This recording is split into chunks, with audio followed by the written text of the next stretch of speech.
Tinanghali na. Maglalakad pa lang kami. Tinanghali ng gising. Samahan niyo po kami.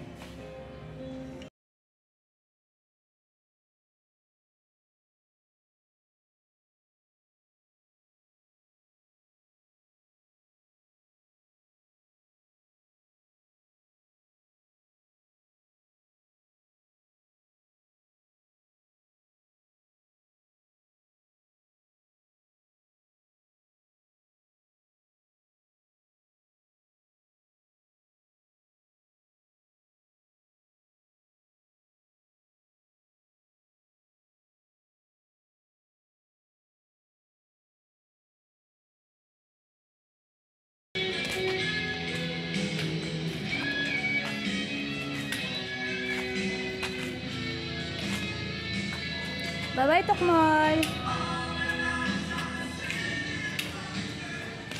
Morning po. Panibagong umaga na naman po. Panibagong umaga, mapagpalang umaga. At magandang umaga po. Kanina po, alis na sana kami. Yung pagkakita ko po, biglang umambon. Umatras kami. Tapos ngayon, tumila ang ambon. Tuloy ulit ang paglalakad. Kaya yan. Yung paglalakad niya. Tuloy pa rin ang paglalakad niya. Tapos, ang share niya po sa akin is kahapon, yung paglalakad niya daw ay okay na. Hindi na daw po siya nahihirapan maglakad. Kasi dati, nahihirapan daw pagka naglalakad daw po siya. Umasakad yung ng mga latid niya. Ngayon, hindi na po kasi nag-araw-araw na po kami maglakad. Medyo bilis-bilis na konti daw ang kanyang paglalakad. Kaya pinilit ko araw-araw siya maglakad para hindi manibago yung katawan niya na kahit paano, kahit konting oras, konting minuto, nakakapaglakad siya. Tuloy-tuloy pa rin ang paglalakad niya kasi ang inaanapan namin is yung litid ng paa niya, tsaka yung mga hikap niya. Yun. Kaya mamaya babalik kami ulit para kay Chance kasi alis na siya, papasok na siya before 8 yata siya alis kasi 9 daw po pasok niya. Tapos kanina nag-ready ako ng breakfast. Nakita niya naka-ready na yung breakfast. Tapos biglang sabi niya po na kain na muna kami. Kumain muna kami bago kami maglakad. Pagkakain namin, ito po, naglalakad na ulit siya. At tanghali na kami maglakad. Dapat po kanina 6 umalis na kami. Kaso nag-breakfast pa po kami. Kaya ito, inanghali kami. Tsaka kailangan mabilis, konting lang, hindi kami pwedeng lumayo. Kailangan namin umuwi para magpaalam si Chance na papasok kay daddy niya. Yun, ganun lang po. Tapos mamaya pag-uwi, maglilinis ng bahay, maghugas ng plato, tapos ready ng for lunch kasi alis po kami.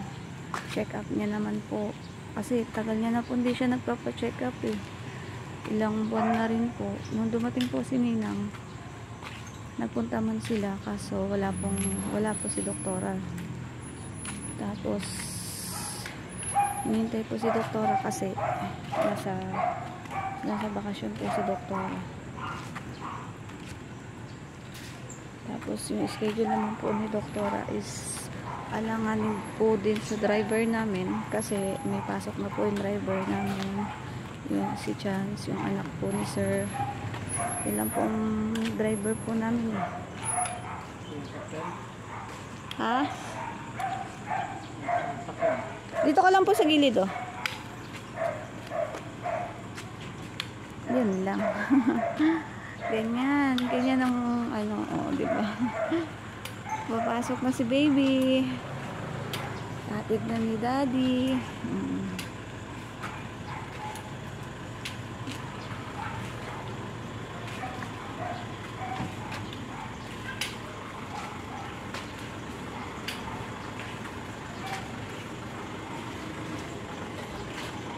Ay, good morning po. Opo.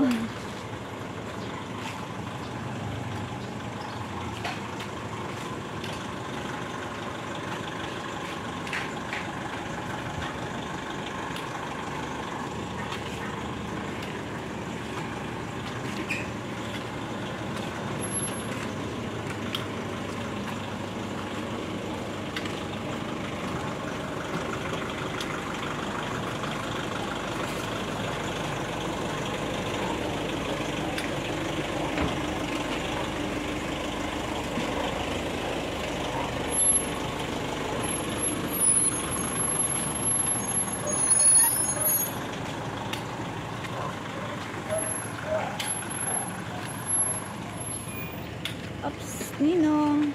Sige, usog na doon ka na. Ops. Wait lang po. Bante siya. Pupunta siya doon. Tara. Mangangalakal muna ako, no? Ha? Mangangalakal ako. Ayan, may mga kalakal mo. Ayan, makalakal. Grabe siya. Makita lang may niya, nakakaya. Oo, ano naman. Nangangalakal lang. Kasi may nakita po akong mga kalakal po. Kung pwede nga lang talaga, mangangalakal po ako eh. Kasi nangangalakal po yung tatay ko. Kung halimbawa po, wala nang panggastos. Tapos din po kami sa budget. Tapos madiskarte po ang tatay ko. Pagka, lalo na po tabing ilog po kasi yung amin. Tapos, Ano yan, mga alaala mo kaya? Tapos, Nakakaya. ngayon po, ay tabing ilog po kasi yung amin. Ngayon, di pagkalimbawa talaga wala pong budget, talagang kapos sa kapos po talaga kami. Daddy ko po kasi talagang hindi makpakali na hindi na walang mabiling ulam, walang pang gastos o ano man po. Tapos ngayon nag-iisip po siya. Buti nga po naisipan niya mag-ganon, mga lakal. Punta po siya sa ilog. Babaybayin niya po yung ilog sa amin. Baybayin niya. Dala po siya ng sako. Pag uwi niya po, yun. Ang dami ng kalakal. Kung ano po, lata, mga kaldero, mga plastic, mga ganon. Tapos, i-junk shop naman po ni Mr. ko. Punta po sa junk shop. Sa kanya po sa kulong-kulong namin. Tapos, pagbentahan, minsan, 400, 300, ganun. Eh di, nakakuha ng budget pambili ng ulam. Madiskarte po talagang tatay ko eh. Kasi kahit po siya paralyzed din po. Kumbaga yung isa niya pong kamay na baril po kasi nung siya po sundalo pa. Pero naman po siya. Ay gagalaw niya. Kaso lang nga po, iba na yung kamay niya sa normal. Isang kamay niya, nakakapagsibak pa naman po, nakakapagkuryente sa tabing ilog, sa ilog-ilog. Tapos may palaka, may hito. Ganon. Binibenta niya naman po yun. Tatay mo nangunguryente, no? Yes. Nangunguryente. Ilan kayo magkakapatid? Huwag kang maingay nung. Ilan nga? Dalawa lang kami. Grabe. Dalawa lang po kami. Ang daming na kuryente sa akin. Kamaingay no.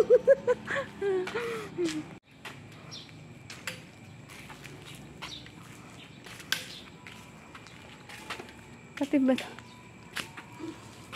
Dalawa lang po kami magkapatid.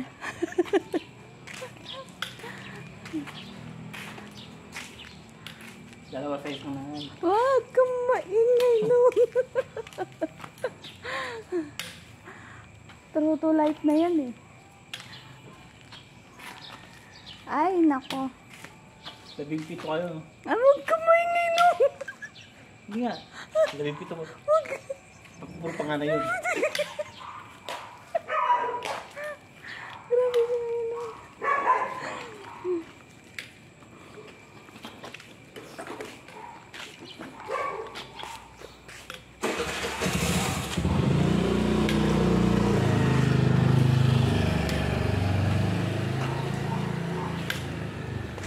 Tapos, ano pang interview mo po sa akin? Pwede naman po akong interviewin kung ano po about sa life. Wag lang po sa love life. Yun lang.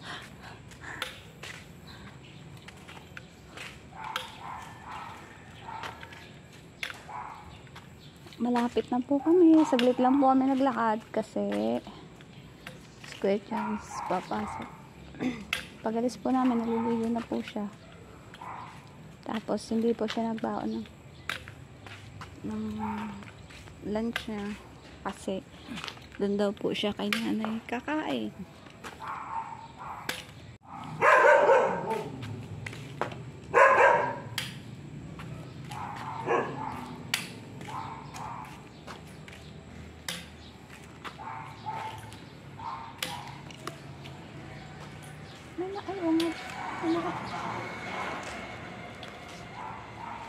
May nakatira ba dito?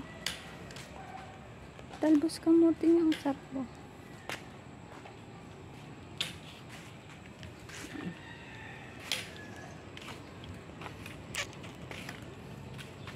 Dito po kami sa Malaga Street. At malapit na po kami sa bahay. Talagang lakad lang. Kasi maambon na po. Yan, maambon na po siya. Lapit na kami sa bahay.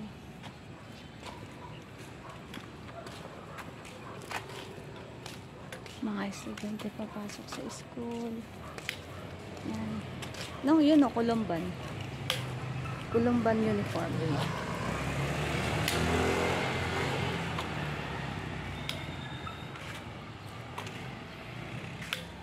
Ano din yun? Engineer din. May ano siya? May Engineer. May ano siya ng yung T-square. ayun, ibig ko sabihin yun. Ah, di ba? Alam ko. Alam mo. Ano ko na agad ang course niya eh.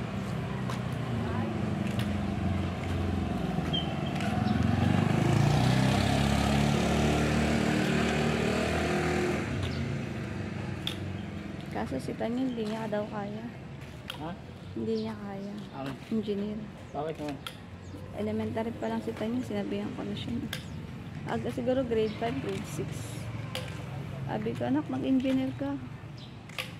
Eh, hindi niya daw kaya. Kaya, nagpalit siya ng course. Eh, mahirap naman yung pagpilitan. Na baka bandang huli ako sisihin na hindi ko naman kaya. Baka sabi niya gano'n. Ba't ba nasabi niya na hindi niya? Hindi niya daw kaya. Eh, wala. Hindi niya ano na course na gano'n na engineer. Kasi lahat na naging naging amo ko. Mula na masukan ako, engineer. Ang babae is civil engineer. Ang lalaki is engineer. Yung sa Batangas din, mas mataas din ng ng babae kaysa sa lalaki. Engineer din. Tapos dito sa SBMA, yung amo ko din na ang babae civil engineer tapos engineer din. Sabi ko parang maganda yata talaga ang course ng engineer. Eh kaso pinupush ko sa anak ko, ayaw niya. Hindi niya daw kaya. Eto na po, sa bahay na po kami.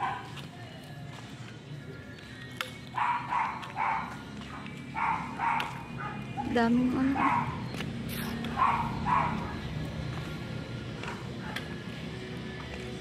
May time ka pa para maglinis.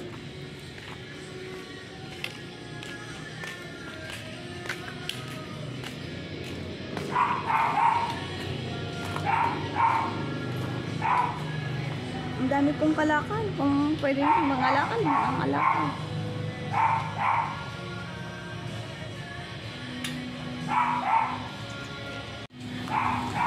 Good morning po.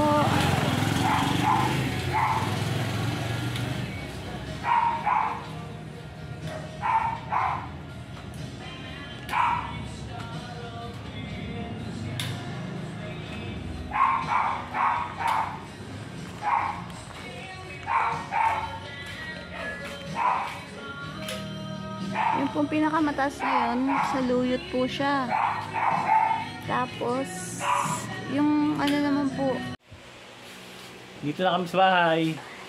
Kararating lang at medyo mainit na.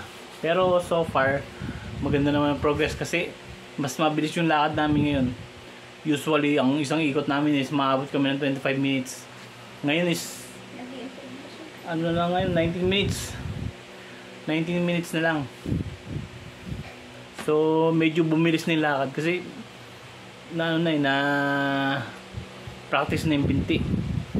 Tsaka yung mga joints ng ano ng paa ko na dati medyo masakit kapag naglalakad, ngayon medyo magaan na. Naihahakbang ko na siya ng maayos. Kaya may konting improvement pero siguro tuloy-tuloy lang.